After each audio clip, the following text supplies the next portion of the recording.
Bayangkan, seorang anak kulit hitam di Amerika, dibesarkan dalam ketakutan dan kemarahan. Ayahnya dibunuh oleh supremasi kulit putih. Ibunya dimasukkan ke rumah sakit jiwa karena trauma dan tekanan hidup. Dan dirinya, tumbuh dalam dunia yang penuh diskriminasi, kebencian, dan kehilangan harapan. Anak itu, bernama Malcolm Little. Tapi dunia mengenalnya sebagai Malcolm X. Dan kisah hidupnya adalah kisah tentang pencarian jati diri, keadilan, dan akhirnya, kebenaran. Malcolm bukan anak suci. Remaja penuh luka itu kemudian menjadi pencuri, pengguna narkoba, bahkan pelacur jalanan. Sampai akhirnya ia tertangkap dan dijatuhi hukuman 10 tahun penjara. Tapi justru di balik jeruji itulah, Malcolm menemukan buku, dan lewat buku, ia menemukan kesadaran. Di penjara, Malcolm mengenal Nation of Islam, sebuah gerakan yang menyerukan kemandirian kulit hitam dan penolakan terhadap penindasan kulit putih. Ia mulai membaca, merenung, dan membentuk ulang dirinya sendiri. Setelah keluar, ia berubah drastis. Ia berhenti dari kehidupan kriminal. Ia menjadi juru bicara Nation of Islam paling berpengaruh.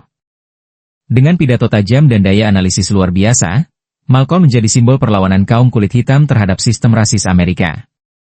Tapi, ada satu hal yang membuat Malcolm belum tenang, kebenaran yang sesungguhnya. Tahun 1964, Malcolm melakukan perjalanan haji ke Mekah. Dan di sanalah, hidupnya benar-benar berubah. Ia menyaksikan orang kulit putih, kulit hitam, kulit coklat, Arab, Asia, Afrika, semua berdiri sejajar. Mereka makan bersama, tidur bersama, sujud bersama. Tanpa kasta.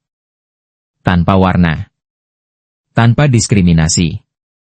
Dalam suratnya dari Mekah, Malcolm menulis, "Aku telah makan dari piring yang sama, minum dari gelas yang sama, dan berdoa kepada Tuhan yang sama bersama Muslim dari seluruh dunia. Dan aku belum pernah merasakan persaudaraan sejati seperti ini sebelumnya." Disinilah Malcolm X meninggalkan Nation of Islam dan masuk ke dalam Islam yang sejati, Islam yang murni. Ia mengganti namanya menjadi El-Hajj Malik El-Shabazz. Sekembalinya dari haji, Malcolm menjadi pribadi yang baru. Bukan lagi penuh kebencian, tapi penuh keteguhan dan kedewasaan. Ia mulai bicara soal persatuan umat manusia. Tentang keadilan global. Tentang Islam sebagai jalan yang mampu menghapuskan rasisme dan kebencian. Tapi perubahan itu membuatnya berbahaya. Bagi penguasa. Bagi elit. Bagi siapapun yang takut pada cahaya kebenaran. Dan pada tanggal 21 Februari 1965, di tengah pidatonya, Malcolm X ditembak mati. Tapi, kebenaran tak pernah mati. Ya, tubuh Malcolm memang dihentikan. Tapi pesannya terus hidup. Hari ini, jutaan orang di seluruh dunia mengenal Islam, karena kata-kata dan keberanian Malcolm X. Ia membuktikan bahwa kebenaran tidak datang dengan mudah. Ia datang melalui luka, pencarian, dan keberanian untuk berubah.